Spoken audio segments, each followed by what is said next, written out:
Dio Madonna, che razza di nebbia! Questa sarà la nebbia! Se quella che viene su dal canale! Non dire sciocchezze, Iago! È la fumarola dell'inferno, questa! No, cazzo! O Cassio, che può essere la stessa roba! Insomma, questa sarà la nebbia! Se proprio quella del canale Grando! Quante volte che l'ho già vista! Non dire sciocchezze, Iago, la nebbia quando c'è non si vede! Ma a te l'ho gadito che quando che c'è la nebbia non si vede un'ostrega! Mezza capa! E ci sei o sto mezza capa? L'alfiere prima di te! Si chiamava mezza capa, sicuro. Ma così ricordo io. Però, forse non so, sono confuso. Tutta questa fumarola, mio buon alfiere... E ci risiamo con la storia dell'alfiere. Piano, chi ha parlato? Io sono qua vicino a te, non mi vedi? Quando c'è la nebbia non si vede. Io pensavo che fosse la nebbia a non vedersi, non che fossimo noi a non essere visti quando c'è la nebbia. Sempre detto che quando che siete messo le donne non si capisce niente. Beh, in effetti, non ho molto capito, anzi, non abbiamo. Ma è un ragionamento elementare che forse sfugge all'intelletto maschile. Parla partì. Ma come, ma amore mio? Proprio tu, il re del crimine, la quintessenza della malvagità, il famoso non scappo piuttosto mi faccio impiccare, non sa risolvere una breve struttura di frase a struttura chiastica? Ma parla come ti ha insegnato mare, discorsi semplici. Amore mio, ma io sono proprio quella dei discorsi semplici, eh? È per stare vicino a te che mi sono dovuta adeguare. Tu sei un alambicco, tesoro, sei prolisso, sei logorroico, sei cervelloso. Ehi voi, scusate, qui Luna Boy Houston. Vorrei interrompere questo bel siparieto familiare. Si parla di tutti e tre, giusto? Vorrei essere coinvolto. Discussioni fra Maria Muger, ti non te che c'entri. O meglio, te che c'entri ma in misura non comparabile. Ma basta, Cristo di un Dio, ma siamo appena arrivati qua giù. Ma forse questa è la mia dannazione, sarà mica questa. Ascoltare voi due per l'eternità, subire la condanna della ripetizione delle parole e non capire a cosa vi riferiate, marcire con le orecchie sempre in attesa. Ma quando parlo di misura non comparabile, se perché ti, caro il memoretto. A proposito, sarà per tutta questa nebbia o fumarola che il signor voglia, ma il Moretto non è più Moretto, ma di bianco candore. Oddio, aspetta! Forse questa è la tua maledizione, caro il memoretto bianco. Per via della legge, quella nominata dal sommo poeta. Piano, quale sommo poeta? Non un certo bardo? No, ma sì, proprio ignoranti tutti. Ma se tu non dici, scusa. Dante. Dante, Dante, sommo poeta, sì, davvero. A parte che mi sono convinto che questa sia la nebbia che nessuno al canale no fumarola. No, non ti seguirò oltre su questo punto. Ricordati che sei alfiere, quindi sottoposto anche qua giù, per cui bada a te, fatti convinto, fumarola. Guarda, Moretto, che qua non te la dirigi su di me. E inoltre... Non vogliamo andare avanti con la storia del sommo poeta e della sua legge? Emilia, mi risponda perché con sta storia del sottoposto, cavaria un po' di robe da dire a quel bel signore lì, gran generale a Cipro, eccetera, eccetera. Va bene. Mi accomoderò alla tua sensibilità. Va bene? D'altronde sono più curioso anch'io rispetto a ciò che hai da dire riguardo a questa famosa legge. Guarda che so anch'io di dannazioni mitologiche, sai? Ne sentì parlare in vita. Tantalo, per esempio, il famoso supplizio. Tantalo, quello che ha dato a bagnare ai dei la carne dei suoi stessi fioi. Mamma che robe. Ma veramente le versioni del mito sono tante. Non si sa se fossero servi o figli quelli... Emilia, guardimi bene. Con sta supponenza non andiamo da nessuna parte. Ho avuto un ottimo maestro. Guarda, così la compagnia. È già dato, mio caro. Iago, bada a me, per favore, bada a me. Stavamo parlando di dannazioni mitologiche e dicevo di Tantalo. Va bene. Comunque Ah, non so, mi arriva tantalo! Ma sei da strozzare! No! Cosa ha fatto? Con tuo museo! Un bel cappio intorno al corpo e mane, poverita! Pora Desdemona! Ai, come mi ferisce quello che mi dici! Come sento la puntura di quello che mi dici! Dai, Moretto! Non sta tortera, se non sentiremo in giro neanche dopo la vita cosa ne resta? Guarda dove siamo finiti! Sul canale Grando! E basta! Oh, amor mio, ma tu ti perdi tra parentesi, poi non dai più spiegazioni, eh? Asa, e sa si diceva? Del bianco candore di Otello. Asa, legge del contrappasso, non fare agli altri quel che non te sia fatto a te. Tanto è tutto il resto, insomma. Ma io non ho mai desiderato che gli altri diventassero del mio stesso colore. No, ma forse in cuor tuo ti ga desiderà di diventare giovane. Giovane nuovamente. Vedi, non c'entra il colore della pelle, ma quello dello spirito. Ah, quello per Dio forse sì, tornare nuovamente giovane. E invece, eccomi qua, ancor più canuto e vecchierello. Bene, allora tutti noi siamo qua per una ragione precisa, ma io veramente di me non saprei. Cosa non te savalessi? Perché sono qua? Io ho subito la vostra condanna, sono caduta nelle vostre trame, o meglio nella trama di mio marito che infliggeva a suo Otello. Ma io in fin dei conti sono stata una serva fedele. Io amavo la mia padrona, la mia Desdemona, quel fazzoletto ricamato a fragola. E glielo regalai io, il primo regalo che le feci, pegno del mio amore per lei. Appunto, il mio imprevedibile marito qui mi chiese di sottrarglielo. Ma a lei, Dio, quel pegno le era così caro che sempre se lo teneva con sé, se lo baciava e se lo vezzeggiava. Cos'altro ho fatto io? Mi sono fidata, gliel'ho sottratto e l'ho consegnato a mio marito, all'alfiere, a te, amore mio. Ma se sei qui, qualcosa hai fatto. Un danno, un torto grave. Pensaci. L'unica cosa grave, ma grave veramente... Ebbene, Emilia, pensaci bene. E non aver seguito la mia signora. Ecco, averla abbandonata al suo destino, non aver compreso quello che stava accadendo, averla abbandonata... Cosa? No. Cosa? Proprio non ti viene in mente niente! Non ti viene in mente altro, ostrica! Ma cosa, amor mio? Cosa, amor mio? Se è proprio vero che il cor delle donne siete smette con... Ma guarda, amore mio, Iago, guarda che se proprio mi devo scervellare, cioè proprio non mi viene in mente... Io odio il Moro! Che vabbè, adesso è il bianco Natale! Comunque, io odio il Moro! E si sussurra qua e là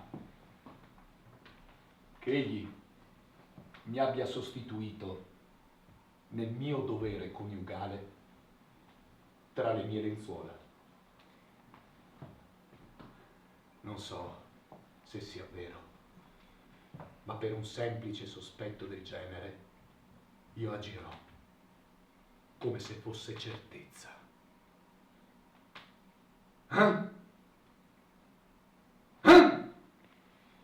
Allora? Ma io non ricordo, però soffro di una certa smemoratezza strana, però.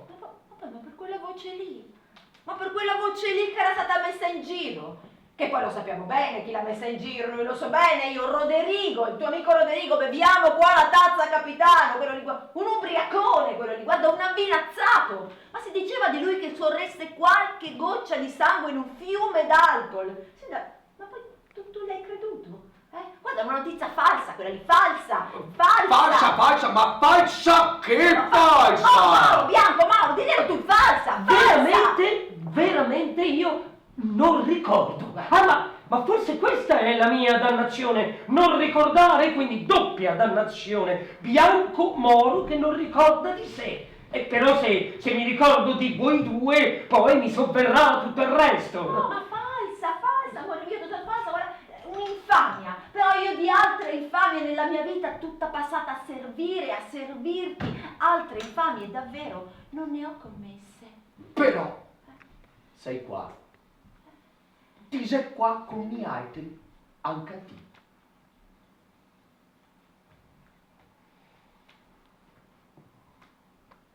Se ho fatto quel che ho fatto, se sta per quella roba là, siamo tutti qua per quella roba là. Piano, ma se non fosse così? Ma come?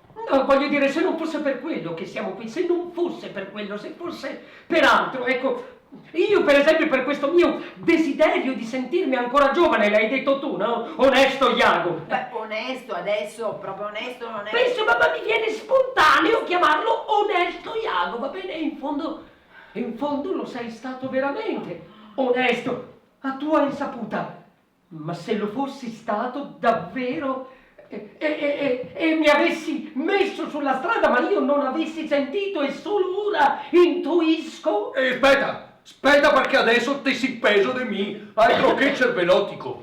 Spiegami, vecchio. Sentirmi ancora giovane, voglio dire, aver abusato della mia età, ecco, avendo messo le lancette dell'orologio all'indietro e capovolgendo la clessidra quando ormai non era più possibile. Aver trasgredito la regola, chi la sa la verità? Forse la nostra vita è stata tutta una grande menzogna. Generale, ma no, ma tanto di volta il cervello, no, guarda che noi siamo fottuti per causa sua, per causa sua. Lui ha messo in giro una notizia falsa, ti dico falsa, del tradimento di Desdemona che baciava quel fazzoletto ricamato a Fragola. E glielo regalai io, il primo regalo che le feci, pegno del mio amore per lei. Sì, lo sappiamo, ma lei era pura. E tu? E tu? Tu credi a una notizia messa in giro da chissà chi e poi...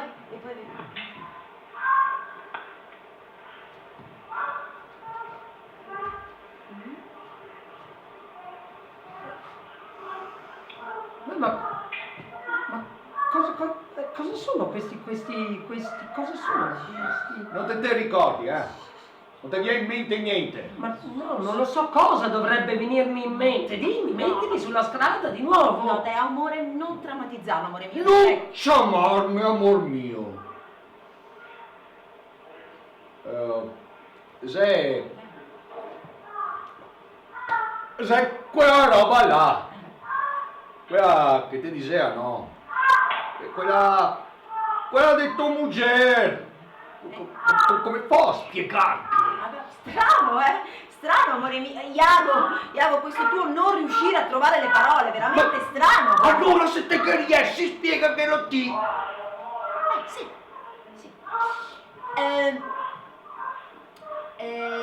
Vedi, generale. C'è qualcuno che scopa.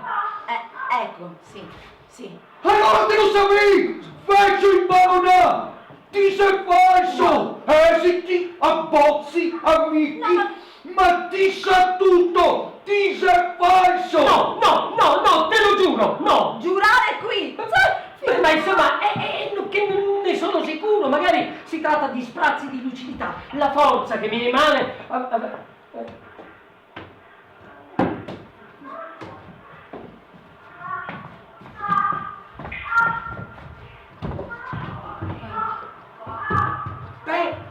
Che cosa c'è? Non vedo, il buchetto è troppo piccolo! Per forza non si vede! Troppa nebbia! No, non è nebbia, è fumarola! Nebbia? No, insomma, ricordati che sei il mio alfiere! No, non come ho fatto a tempo! Ma come non hai fatto tempo? Allora mezza capa! Ma volete far silenzio? Sto cercando di intuire! Intuire cosa? Siccome non vedo, intuisco, no? Finora ho sentito ripetere soltanto vegliamo! Vegliamo? E cosa vuol dire? Che significa vegliamo?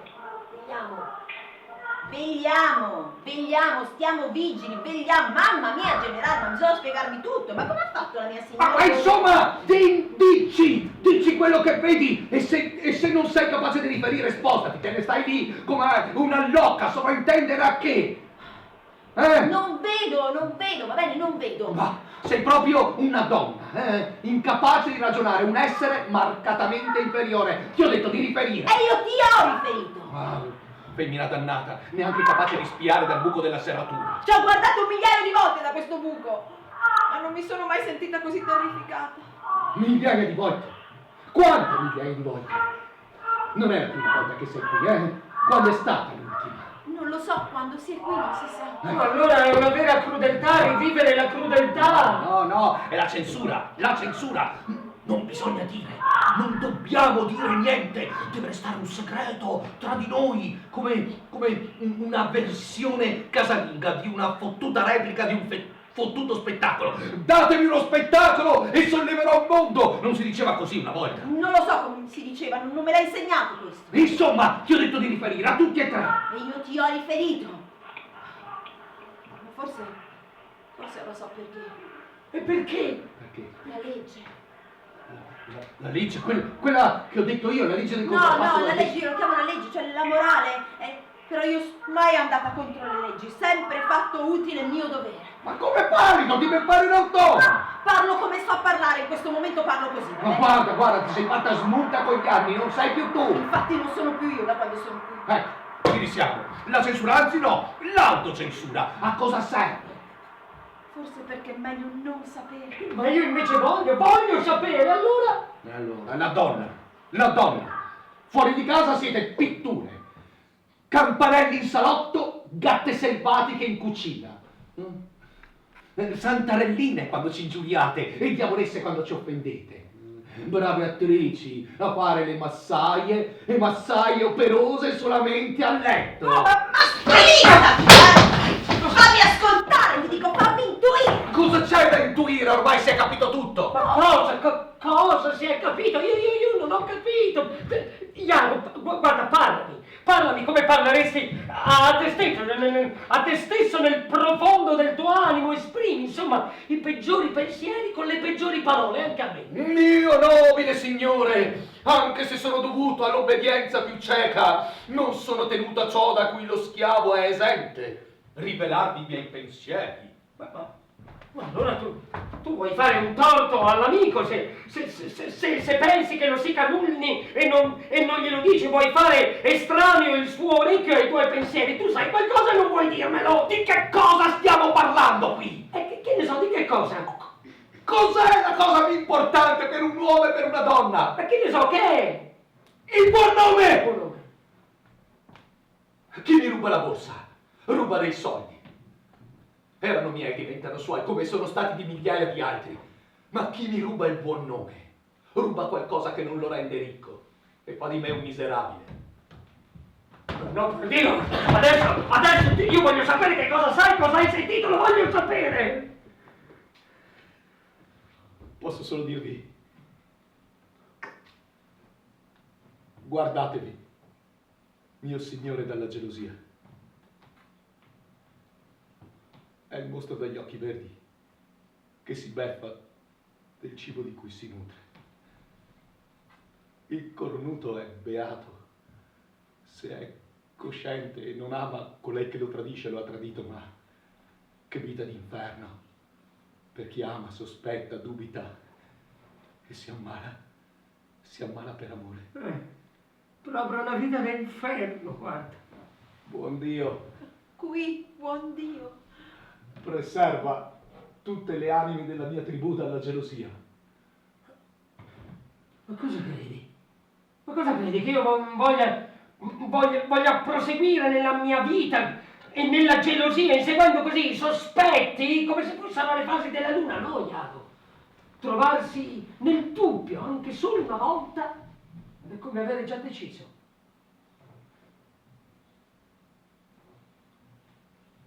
Anche a me la penso così.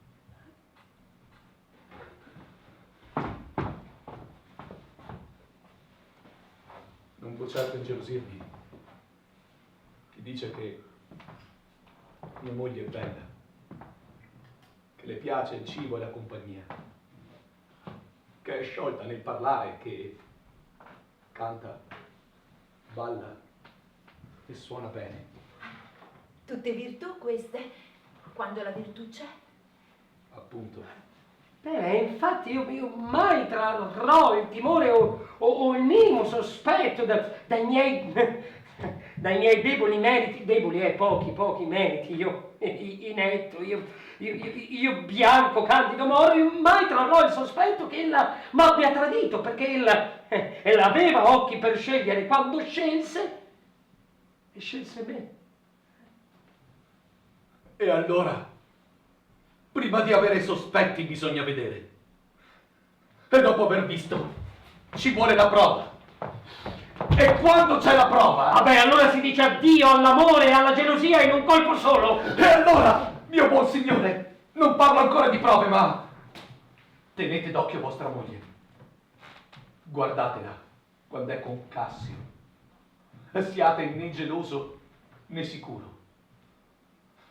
Conosco bene le donne della messità. A Venezia, le che disse al Sie, e il Morbin, che non raga il coraggio del Girga e Somaria. Ah, dici davvero, Iago? Sì, pensateci lei, che così giovane, seppe ingannare così bene il padre, da accecargli gli occhi e da fargli pensare alla stregoneria. Ma che arzigogolo di frase è questa? Zittasi! Ma no, continua, onesto Iago. Onesto Iago? No, vi chiedo perdono. Faccio male a parlarvi così, ma lo faccio per troppo amore. Per troppo amore? Per troppo amore? Ma generale, ma credulone, ma come? Ma tu che hai affrontato eserciti, hai sgozzato uomini! Ma certo che uccidere in battaglia non è discreto per un militare, no? Vabbè, no, e infatti ella mi amava per le ferite, per i campi di battaglia, per le sventure, e io l'amavo per la sua pietà. Ma lei ti amava, generale, ti amava. Oh, se ti amava. Ma davvero non ti ha parlato così? Ti ha soffiato in un orecchio così? Ma povero generale, povero. È tutto vero. Brucia! Non c'è papavero, non c'è mandragora, non c'è pozione soporifera capace di medicarti il sonno, quel dolce sonno che fino a ieri era tuo. Allora tu, Iago, puro onesto Iago! Ancora onesto lo chiami? Sì! No, cioè sì, insomma, furfante! Ecco, cerca d'essere sicuro che l'amor mio sia una sgualdrina, cerca d'esserne proprio sicuro, dammi una prova che io possa vedere con i miei occhi, altrimenti ti giuro per l'anima mia immortale, sarebbe stato molto meglio per te nascere cane che rispondere al furor mio che si desta, Com'è? Ma com'è che? Siamo tutti a tanto! Dammi una prova che io possa contemplare senza attaccarci né un gancio, né un dubbio, la cui dimostrazione sia pura, altrimenti guai a te. Mio buon signore! No, perché se capita che tu calunni lei e metti me alla tortura, beh allora guarda, puoi anche commettere le azioni peggiori, puoi accumulare orrori sul capo dell'orrore, fai piangere la terra, fai stupire il cielo, tanto non potrai aggiungere nulla di più grave come peccato a questo. Vorreste averne la certezza? No, non la vorrei. Non la voglio! La voglio. C'è. Ma come ottenerla? Non posso certo farvi assistere da spettatore, a bocca spalancata, alla sua monta. Morte e dannazione. No, non così, è troppo orribile, generale, no, non così. Oh, ti prego, chiudi lo spazio tra gli interstizi del cuore. Non aprire il timpano più di quanto non ti sia concesso per ascoltare il rumore dei tuoi pensieri. Ma i pensieri non fanno rumore. Appunto. Ascolta, ripeti come generale, è tutto falso. È tutto falso. È tutto falso. Tutto falso. Lei è pura. Ella è Lei pura. è pure Tutto falso. Lei Ella è pura. E lei pure è tutto falso. Falso, ella è pura. Lei Tutto pure. falso, generale, tutto Lei falso. pure. Certo, Lei pure. certo sarebbe difficile e anche noioso sorprenderli insieme. Che siano dannati se occhi umani fuorché i loro possano vederli a letto assieme. Non ascoltate. E lei pura. E lei pura. E allora, come fare? Come ottenere la certezza? Non possiamo certo sorprenderli insieme, neanche se fossero lascivi come capre, focosi come scimmie, arsi di desiderio, come lupi infogliati! Cazzo, mai visto i lupi infogliati? Lo spettacolo! Lo spettacolo! Sui panici croati, nelle camminate forzose sui monti! Piango sì dei lupi infogliati! Dammi una prova convincente della sua infedeltà.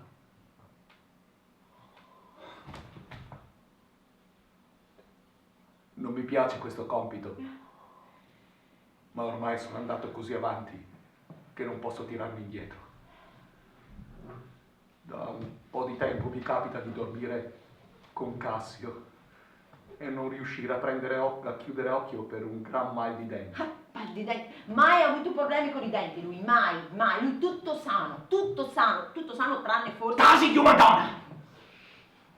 Me ne stavo là, silenzioso, dolorante al buio.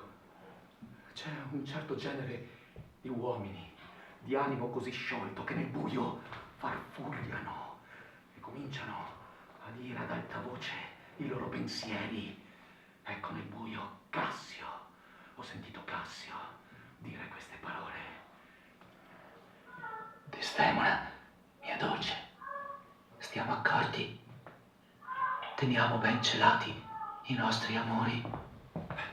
Chi è? Cauti vegliamo. Ma questa è la voce di lui? Lui chi? Di Cassio? Cauti, vegliamo, Cauti sì! vegliamo, è Cassio. Sì, No, Cassio. orribile, troppo orribile. Portacelo, È troppo orribile, mille, troppo. E poi mi prendeva la mano e la torceva e mi baciava come volesse strappare i baci dalle labbra. E poi con la sua gamba sulla mia coscia, come se volesse. Ma cosa faceva? Davanti a me oggi? No! Oh, sai tutto vero? Ti piace i negri? No! Clandestini cripto-musulmani che vi ha rubato il mestiere! No! Mio signore, non darò più tregua. Lo terrò desto fino a farlo cedere. Questa era chiaramente la voce di lei, era lei? Vero! No! Vero, sì, falsi! Ipocriti, spergiuri, traditori! Sai tutto vero! Non puoi dirlo quando è nebbia e fumarola tutto si confonde, non hai in mano la verità! Cara la mia amica! Quale neve? Da qua e là si vede tutto! E io ho visto tutto! È solo un modo spontaneo d'amicizia! E insisti! E insisti a non dire la verità! Ah sì, E allora se pensi che questa è la mia colpa, onesto Iago, se pensi che questa è la mia colpa, perché non hai espresso tutto questo furore che ti vedo addosso prima che arrivassimo qua giù? Eri in vita e invece no, tu, tutto dentro, tutta una caverna, tutto un alambicco tu, hai dovuto architettare il dolore degli altri per soddisfare il tuo! Ma non ho capito, ma ti interessava o no diventare alfiere? Meno di quanto gli fosse mai interessato fare del male! Non ho bisogno di esempiare! Basta sapere di avere due pali in testa! Ma guarda, magari avessi agito più distinto tu! Magari! Guarda, tutto sommato lui è giustificabile, è migliore! Sai tu perché l'ho fatto? Perché non ho bisogno di esempiari, mi basta docciate, do intenzioni, non ho bisogno dei vassoi ricamati a fragola! Me lo regalai io, il primo regalo che le feci, pegno d'amore per lei! E non sapevo, mia Madonna! Ma se fosse quello! Se fosse quello, ne fosse appurato che è il suo, assieme agli altri indizi, conferma la sua colpevolezza.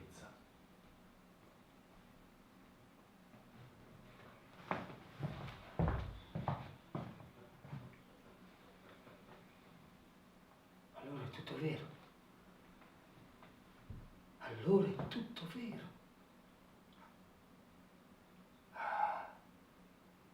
Tutto chiaro. E guarda, Iago, guarda. Con un solo fiato io esalo tutto il mio folle amore al cielo. Andato. Esorgito vendetta dal tuo tetro speco.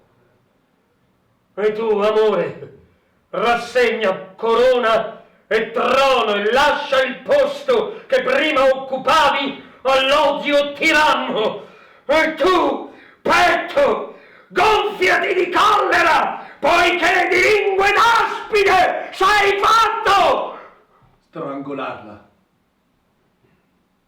Strangolarla nello stesso letto che ella ha contaminato.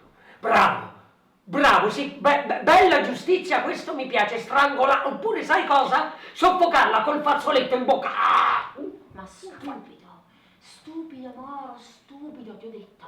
Lei consegnare il fazzoletto a Cassio? No, sono io che l'ho preso, io che l'ho trafugato e che l'ho consegnato a mio marito, perché lui insisteva perché lo trafugassi, o no? Fine pagana! No! Ma non capite. È questa la nostra dannazione. Scannarci di nuovo qua giù. Rivivere la crudeltà. Quando vorrò chiederti davvero qualcosa con cui mettere alla prova l'amor tuo, mezza capa, sarà cosa assai importante e di peso e terribile a concedersi. Ecco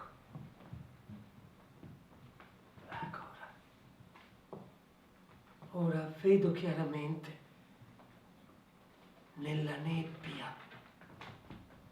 Vedi tu, ti dici che sei la nebbia, anche a te. Non guardare, generale. Copriti gli occhi, non guardare. Oh, no, è tutto chiaro, ormai la nebbia si è alzata, tutto è diradato ed ecco. Porco Giuda! Scia. Il peso della verità. La camera, a Venezia. Te la conosci bene, eh? Gli apparati, il letto baldacchino. È lì che ti e lui, eh? Siamo tutti colpevoli, tutti. Anche lei però. Tutto pensato, tutto. Ho detto la verità. Tutti condannati, d'accordo. Ma lei? Lei forse sta espiando la colpa da un'altra parte. In un'altra parte di questo mondo, il mondo del sottosopra. No, scusa, non capisco, onesto Iago. Intendo, quello che vediamo non è reale. Lo è stato, ma è passato. Adesso non è reale. Lei è morta come noi. E beh, questo è un dato di fatto che... Ma Scusa. Scusa, Iago. Perdonami, io ti ho ferito là, nella camera da letto a Cipro, prima di cadere anch'io morto ai piedi del letto.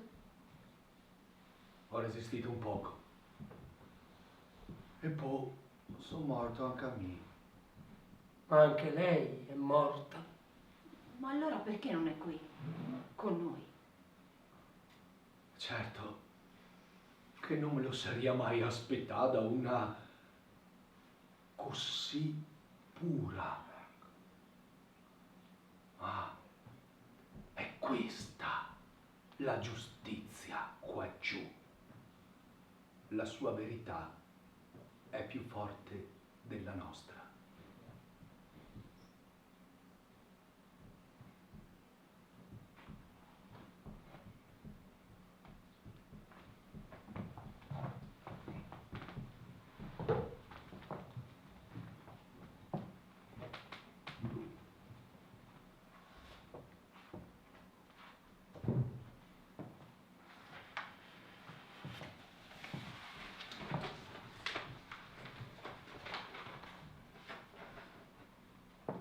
Chissà quante verità che sei in una storia. Una storia come un prisma lucente.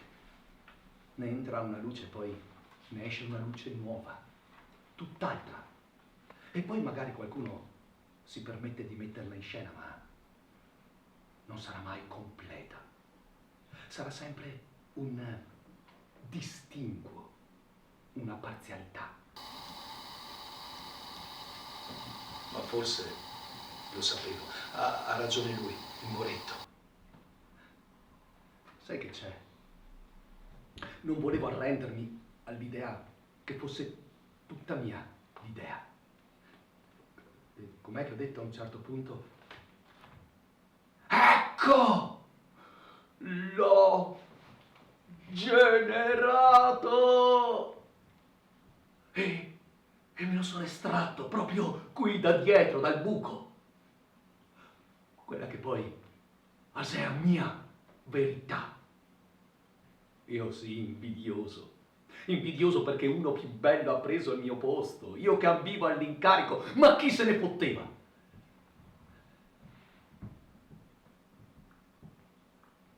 Mi interessava di quella lì, le parela che ho fatto tutto, di questa che la m'aveva tradito. E come ci ho affondato io il coltello nel cuore del Moro, e lui ci credeva. E vorreste crederlo, baciarsi in segreto, o starsi nuda a letto con l'amico un'ora e più senza male intenzioni. Se non la fanno è peccato veniale. Se io regalo a mia moglie un fazzoletto, il fazzoletto è suo e può donarlo a chi le pare e piace, ritengo, non vi pare? Già, a chi le pare.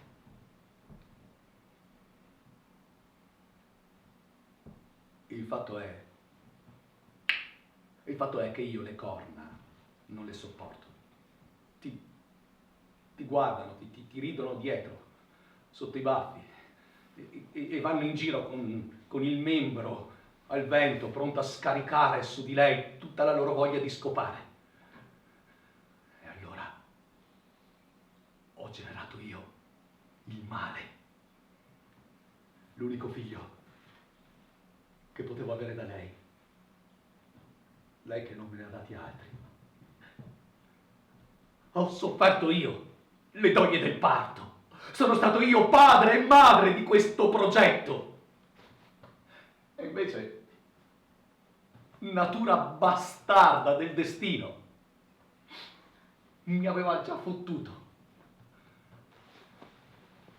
Certo che in un mondo così non ha senso neanche la vendetta. Sì, siamo noi che prendiamo in mano il nostro destino. E allora io? Di cosa dovrei farmi perdonare? Ah sì, voi dite il fazzoletto. Il fazzoletto l'ho sottratto. Non ci fu il tempo di farne un ricamo nuovo. L'ho nascosto tra le pieghe del vestito e l'ho consegnato a mio marito. Poverina. Ricordo Desdemona come girava per le stanze con quell'aria smarrita. Temeva di averlo perduto a Cipro con il suo amante.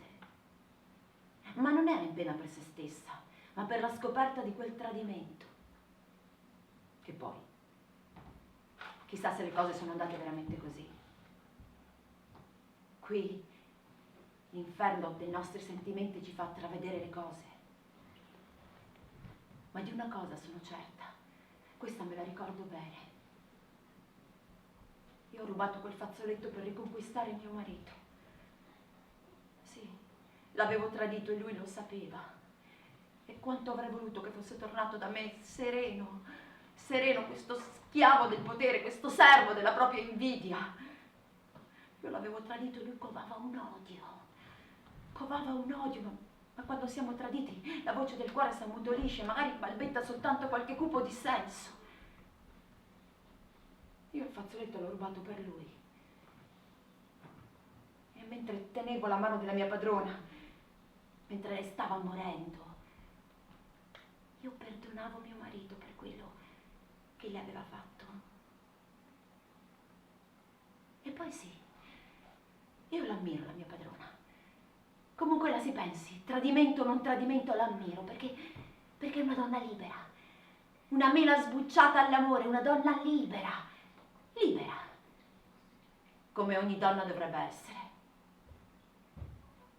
Peccato che solo una grande bugia adesso faccia parte di questo nostro mondo. Dicono bene quando dicono che quello che siamo dentro siamo anche fuori, semplici o turbati da una vita, da un'esistenza che non ci scegliamo, però poi ci siamo, tuffati dentro un grande oceano che non ha confine. E allora lì tocca nuotare, tocca salvarsi la pelle, uccidere o vivere, morire o sopravvivere. Ma io non ho mai pensato di essere più di quello che sono. Ho sempre lavorato tanto, nella mia vita tanto, con fatica, conducendo i miei uomini alla battaglia. Abbiamo ucciso, come compito della guerra, sì, ho ucciso nemici, col coltello fra i denti, pronti a spararmi con la spingarda, pronta a sventrarmi il petto. Beh, allora non giudicatemi per questo, né per quello che ho fatto alla luce del tradimento, cioè quello del mio amore unica, Desdemona, o quello che io ho commesso con Emilia. Quel fazzoletto, il fazzoletto che la zingara avrebbe stregato e regalato a mia madre, quel fazzoletto, pegno dell'amore di mia madre per mio padre, di quello di lui per lei, che se perdi quel fazzoletto il tuo amore si scioglierà, si slegherà, quel fazzoletto ricamato. Ma non era vera quella storia lì del fazzoletto della zingara, no, io l'ho inventata lì per convincere Desdemona a non abbandonarmi, per tenerla legata a me, io vecchio, con una giovane donna, giovane, libera, virtuosa. Quel fazzoletto l'aveva regalato mia madre a mio padre, ma ricamato da lei stessa con le sue stesse mani, solo che poi lui se ne andò con una donna di un altro paese, preferì lasciarla, una bianca. Se ne andò così senza nemmeno abbracciare il suo unico figlio. Allora mia madre su quel fazzoletto pianse tutte le lacrime dell'abbandono. Davanti alla tenda lo gettò quel fazzoletto, davanti alla tenda e davanti al fuoco, ma non lo bruciò. Allora io lo raccolsi, lo nascosi e mi ripromisi di donarlo alla donna della quale mi fossi perdutamente innamorato e alla quale poi lo avessi donato. Perché quando l'amore bussa al cuore alla nostra età, beh, è una manna che non si può dire. Però può essere anche una tragedia, un cupo, subbuglio, nero, più nero del mio stesso colore. Quando menzogna e falsità ci travolgono, tutto se ne va nel pianto a dirotto di chi si sente impotente di fronte alla sorte. E quaggiù, per Dio, quaggiù, è una vera crudeltà rivivere la crudeltà. Dio Madonna, che razza di nebbia! A questa sera nebbia, se quella che viene su dal canale. Non dire sciocchezze, Iano, è la fumarola dell'inferno questa. No, Casso! O Cassio, che può essere la stessa roba. Insomma, questa sera nebbia, se è proprio quella del canale Grando, quante volte che l'ho già vista. Non dire sciocchezze, quando c'è la nebbia non si vede, mio buon alfiere. E ci risiamo con la storia dell'alfiere? Piano, chi ha parlato? Io sono qua vicino a te, non mi vedi? Quando c'è la nebbia non si vede. Ah, io pensavo che fosse la nebbia a non vedersi, non che fossimo noi a non essere visti quando c'è la nebbia. Sempre detto che quando che siete messo le donne non si capisse niente.